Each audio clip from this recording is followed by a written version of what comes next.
Cardiac cycle से heart beats 72 times per minute, that is many cardiac cycles are performed per minute.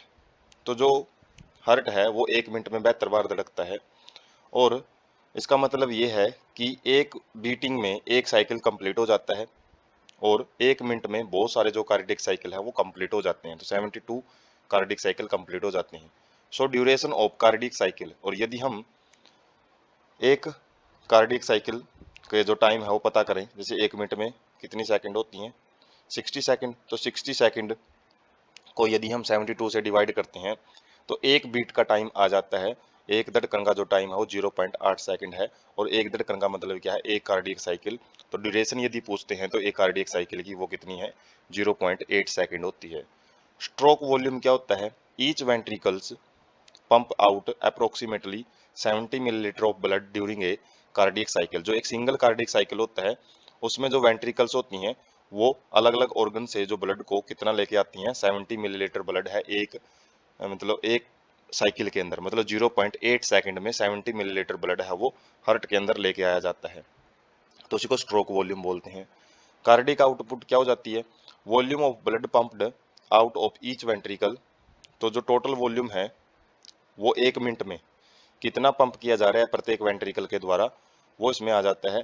इसको कैसे निकालेंगे हम, stroke volume जो हमारा आया था 70 मिलीलीटर इंटू में हार्ट रेट, मतलब जो 72 टाइम्स होती हैं, तो 70 को 72 से यदि हम मल्टीप्लाई करते हैं तो अप्रोक्सीमेटली जो वैल्यू आ जाती है 5000 मिलीलीटर या फिर 5 litre in A healthy individual.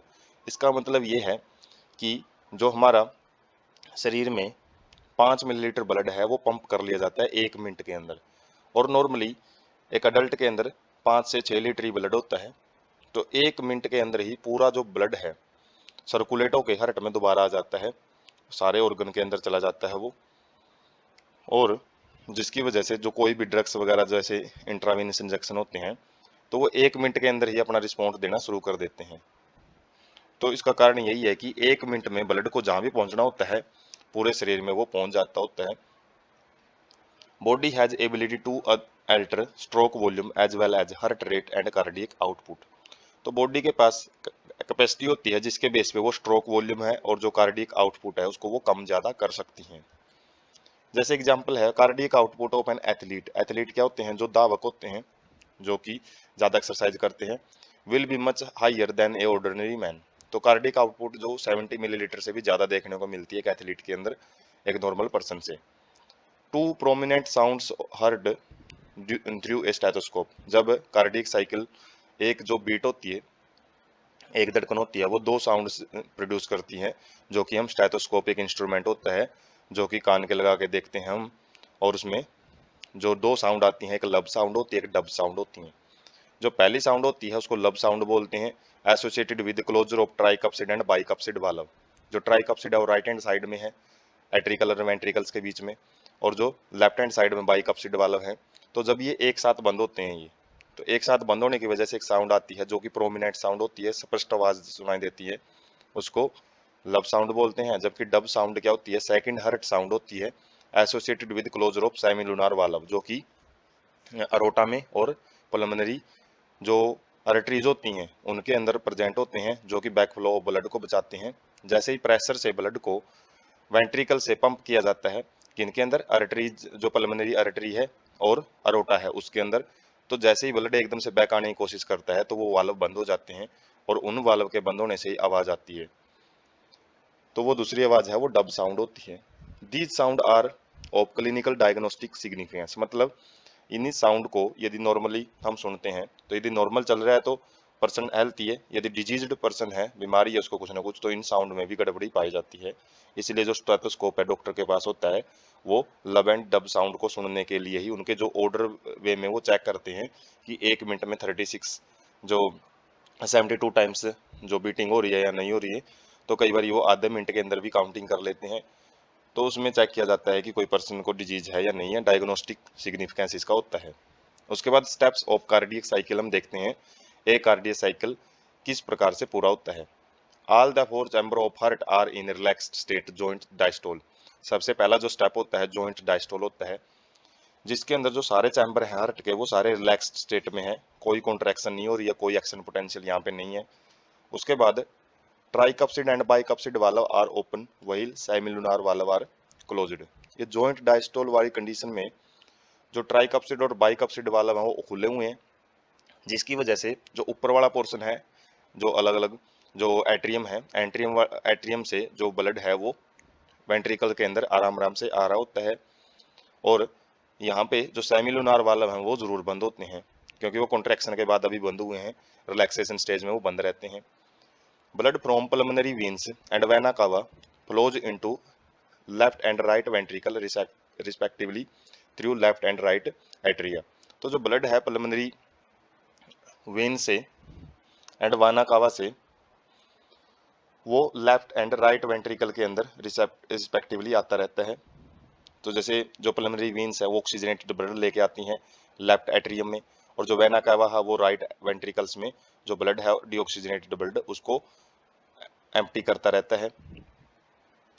और SAN now generates an action potential which stimulates both atria. जैसे ही ये आराम आराम से जो ब्लड फिलिंग होती रहती हैं, तो उसी टाइम पे एक SAN मतलब जो ऐसे नोड होती हैं वो एक एक्शन पोटेंशियल को स्टिमुलेट करती हैं, जिसकी वजह से जो एट्रिया पार्ट है वो कॉन्ट्रैक्ट करता है। और एट्रिया पार्ट के कॉन्ट्रैक्ट होने की वजह से जो थोड़ा सा एक्स्ट्रा ब्लड है वो वेंट्रिकल में आ जाता है। Undergo a simultaneous contraction and atrial systole इसको बोलेंगे। तो सबसे पहले एट्रियल्स हैं, जो ऊपर वाला चैम्बर है हार्ट का वो कॉन्ट्रैक्ट होता है, जिसकी वजह से थोड़ा सा जो एक्स्ट्रा ब्लड है वो वेंट्रिकल्स में आ जाता है। Increase flow of blood into the ventricles by about 30%। तो 30% एक्स्ट्रा ब्लड है वो एट्रियल सिस्टोल के द्वारा वेंट्रिकल्स में भेजा जाता है, जो सबसे पहला एक्शन पोटेंशियल बना है। उसके बाद जो एक्शन पोटेंशियल है is conducted to ventricular side by AVN and AV bundle from where bundle of is transmit it through the entire ventricular musculature। उसके बाद जो ये एक्शन पोटेंशियल वेंट्रिकल से शुरू हुआ था इसको पूरी वेंट्रिकल में भेज दिया जाता है, और वेंट्रिकल में जैसे ही जाएगा तो वहाँ पे फिर कॉन्ट्रैक्शन होना स्टार्ट हो जाएगी, जिसकी वजह से वेंट्रिकुलर कॉन्ट्रैक्शन होगी और वेंट्रिकुलर सिस्टोल बोलेंगे।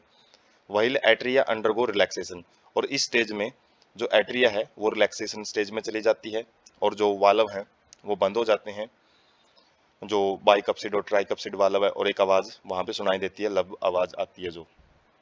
तो जब रिलैक्सेशन स्टेज में चला जाता है तो क्या बोलेंगे हम, एट्रियल डायस्टोल कंडीशन आ जाती है। तो जब वेंट्रिकुलर सिस्टोल में चला जाता है तो एट्रियल डायस्टोल स्टेज में चला जाता है। Ventricular systole increase ventricular pressure causing closure of tricuspid and bicuspid valve.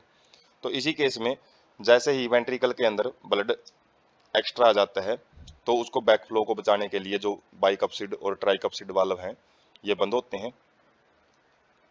Increasing ventricular pressure open forcefully semilunar valve guarding pulmonary arteries left side right side and aorta left side. तो जैसे ही pressure आ जाता है, जो pressure बनता है contraction की वजह से वेंट्रिकुलर साइड में, तो वेंट्रिकल जैसे ही कॉन्ट्रैक्ट करेंगी तो उस प्रेशर से जो सेमिलुनार वाल्व हैं जो कि एक साइड में पल्मोनरी आर्टरी में है और दूसरी साइड में अरोटा में है वो ओपन हो जाते हैं। Ventricles now relax, ventricular diastole stage में चली जाती हैं, मतलब जो वेंट्रिकल्स हैं एक बार कॉन्ट्रैक्ट करने के बाद रिलैक्स हो जाती हैं और falling ventricular pressure and causing the closure of semilunar valve, जिसकी वजह से जो वेंट्रिकुलर प्रेशर जो बहुत ज़्यादा हाई बना हुआ था, जैसे वो रिलैक्स स्टेज में जाएगी कॉन्ट्रैक्शन बंद हो जाएगा तो प्रेशर भी कम हो जाएगा, और प्रेशर जो कम हुआ है तो उसकी वजह से सेमिलुनार वाल्व हैं वो बंद हो जाते हैं। Ventricular pressure declines further tricuspid and bicuspid valves are pushed open by pressure in atria exerted by blood which has being emptied into them by veins। तो जो वेंट्रिकुलर प्रेशर है जैसे ही और ज़्यादा कम होएगा तो ट्राइकप्सिड एंड बाइकप्सिड वाल्व हैं वो ओपन हो जाते हैं। Bye pressure in atria, atria में जो प्रेशर आ रहा है किसकी वजह से, जो ब्लड वहाँ पे पंप किया जा रहा है वापस कहाँ से, वीन से, तो उसकी वजह से जो बाइकप्सिड ट्राइकप्सिड वाल्व हैं वो ओपन हो जाते हैं और ये साइकिल है दोबारा से फिर स्टार्ट हो जाता है। तो ये 11 स्टेज चलते हैं इसमें, जो एक के बाद एक आगे बढ़ते रहते हैं, और जो अलग अलग जो हमने इनमें देखा है कि एवी बंडल और एवीएन बंडल, एसएएन बंडल, ये कैसे एसएएन नोड कैसे काम करती हैं। तो सबसे पहले जॉइंट डायस्टोल होता है, उसके बाद एट्रियल सिस्टोल होता है।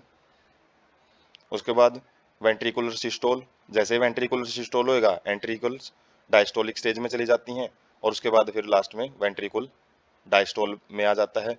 और वेंट्रिकुल एंट्रिकल तो पहले से ही डायस्टोल में थी और वेंट्रिकुलर बाद में डायस्टोल हुई है, तो जॉइंट डायस्टोल कंडीशन बोलते हैं।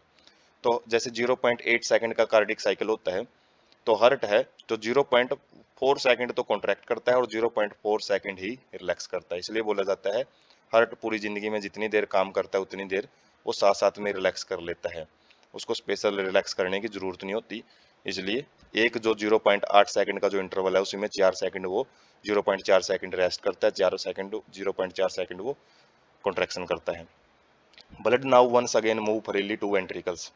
तो अब फिर जो ब्लड है वो वेंट्रिकल्स में फ्रीली मूव कर सकता है, जो कि जॉइंट डायस्टोल को शो करता है। Ventricles and atria are now again in relaxed joint diastole and state wheel SA and generate a new action potential. तो ये जो साइकिल है जो 11 स्टेप का हमने देखा है ये दोबारा से शुरू हो जाता है। तो उसके बाद हम थोड़ा पिक से समझते हैं।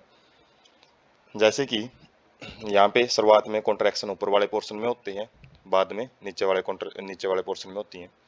तो जो हम अलग अलग जो एरोज देख रहे हैं, ब्लड जैसे ही ऊपर वाले चैम्बर में आएगा तो जैसे प्रेशर बढ़ेगा ये वाल्व हैं वो ओपन हो जाते हैं। इसी तरीके से यहाँ पे जो ब्लड आता है वो वाल्व ये वाला ओपन हो जाता है, तो ब्लड नीचे की तरफ आता है, एरोज देख सकते हैं। उसके बाद जैसे ही प्रेशर बढ़ेगा तो जो ये ब्लड है वो एक साइड में पल्मोनरी वेन्स में चला जाता है, पल्मोनरी आर्टरी में, और इस वाली साइड से जो हमारा लेफ्ट हैंड साइड है उसकी साइड में से अरोटा के जरिए भेज दिया जाता है। और देख सकते हैं पहले एट्रियल सिस्टोल है, एट्रियल में कॉन्ट्रैक्शन आएगा, उसके बाद वेंट्रिकुलर सिस्टोल है, उसके बाद एट्रियल डायस्टोल है और वेंट्रिकुलर डायस्टोल है। इस तरीके से साइकिल चलता है। और जो ईसीजी होता है वो ईसीजी इस कॉन्ट्रैक्शन रिलैक्सेशन के बेस पे ही जो रीडिंग है वो बनाता है। मतलब जैसे जैसे हम देख सकते हैं, यदि ध्यान से देखें तो एट्रियल डायस्टोल में यहाँ से जो रे शुरू हो रही है, उसके बाद वेंट्रिकुलर डायस्टोल में ये वाला पोर्शन आता है, उसके बाद एट्रियल डायस्टोल में ये कंडीशन आती है, थोड़ी सी आगे बढ़ता रहता है, और वेंट्रिकुलर डायस्टोल में जो ये ग्राफ है आगे बढ़ता रहता है। तो थोड़ा सा ये मेडिकल फील्ड में ज़्यादा डिटेल से देखने की चीज़ होती है। जैसे यहाँ पे हम देख सकते हैं कार्डियक साइकिल है जो जैसे ये एक 0.8 सेकंड का टाइम है, ये जिस तरीके से जो ग्राफ है वो ईसीजी ग्राम में हमको देखने को मिलता है। जब ईसीजी हम देखेंगे तो उसमें भी ये डिटेल आएगी। जैसे ब्लड है ऊपर से यहाँ पे फिल होएगा, और उसके बाद जो कॉन्ट्रैक्शन भी देख सकते हैं ऊपर से शुरू हो रही है, एक्शन पोटेंशियल ऊपर से शुरू है, पूरी हार्ट के अंदर आ रहा है। तो ऊपर वाला कॉन्ट्रैक्शन स्टार्टिंग में करेगा एंट्रिकलर, जिसको सिस्टोल बोलते हैं, और उसके बाद वेंट्रिकुलर सिस्टोल आती है कंडीशन। और यहाँ पे हम अलग अलग जो इवेंट है वो देख सकते हैं। जैसे 0.1 सेकंड है ए एस एट्रियल सिस्टोल है, उसके बाद वेंट्रिकुलर सिस्टोल है जो कि कितने टाइम तक चलती है 0.1 0.3 तक सेकंड तक, 0.2 सेकंड तक। उसके बाद आगे शुरू हो जाता है डायस्टोल कंडीशन, एट्रियल डायस्टोल और वेंट्रिकुलर सिस्टोल एक साथ ही होती हैं दोनों प्रोसेस। उसके बाद वेंट्रिकुलर डायस्टोल और एट्रिकुलर डायस्टोल एक ऐसी स्टेज आती है जब दोनों कंडीशन डायस्टोल में होती हैं, दोनों रिलैक्स कर रही होती हैं। तो यहाँ पे जितना टाइम साइस्टोल का है उतना ही टाइम डायस्टोल का है, उतना टाइम सिस्टोल का है। तो डायस्टोल क्या है, रिलैक्सेशन है, और सिस्टोल क्या है, कॉन्ट्रैक्शन है। तो 0.4 सेकंड एक जो रेड कलर का पोर्शन है वो सिस्टोल को शो कर रहा है। जैसे ये हम देख सकते हैं ये सिस्टोल है, ये भी सिस्टोल है। तो 3 सेकंड तो ये होगी, 0.3 सेकंड तो ये होगी, और 0.1 सेकंड ये ऐड होगी, तो टोटल कितना हो जाता है 0.4 सेकंड। और जबकि इस साइड में भी हम देख सकते हैं ब्लू कलर का पोर्शन है पूरे किसमें कवर किया हुआ है, ये डायस्टोल में। ये रिलैक्सेशन स्टेज है, ये कॉन्ट्रैक्शन स्टेज है। और यहाँ पे हम आइडिया ले सकते हैं क्या, 0.4 सेकंड एक साइड में, 0.4 सेकंड, और दोनों मिलके 0.8 सेकंड बनाते हैं, जिसकी वजह से एक हार्ट बीट है वो बनती है, कार्डियक साइकिल कंप्लीट होता है।